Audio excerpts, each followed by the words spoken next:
ইউসুফ আলাইহিস সালাম বলেছিল না যে আমি বিশ্বস্ত, আমাকে দায়িত্ব দেন। আমি বলতে চাই, আমি বিশ্বস্ত, আমাকে দায়িত্ব দেন। আমাকে 5 বছর সময় দেন, পুরো দেশের শিক্ষা সিস্টেম চেঞ্জ করে দেবো ইনশাআল্লাহ। প্লে গ্রুপ থেকে প্লে গ্রুপ থেকে নিয়ে মাস্টার্স পর্যন্ত এমন শিক্ষানীতি প্রণয়ন করা সম্ভব যে আমাদের বাচ্চারা একদম প্লে থেকে মাস্টার্স পর্যন্ত বাংলা, ইংরেজি, অঙ্ক এবং জেনারেল সাবজেক্টগুলোর সাথে কোরআন হাদিসের একটা অপূর্ব সমন্বয়ে পড়াশোনা করবে ইনশাআল্লাহ।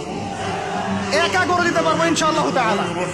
আমাকে এরকম 100 জন শিক্ষাবিদ দেন, 100 জন আলেম ওলামা দেন, একটা প্যানেল করে দেন, পুরো দেশের শিক্ষা চেঞ্জ করে দেওয়া যাবে ইনশাআল্লাহ। যাদেরকে রেখেছেন এদের মাথায় গোবর আছে, যাদেরকে রেখেছেন এদের মাথায় টাটকা গোবর আছে। বইপত্রগুলোর অবস্থা দেখেছেন? বইপত্রগুলো ঘাটাঘাটি করেছেন?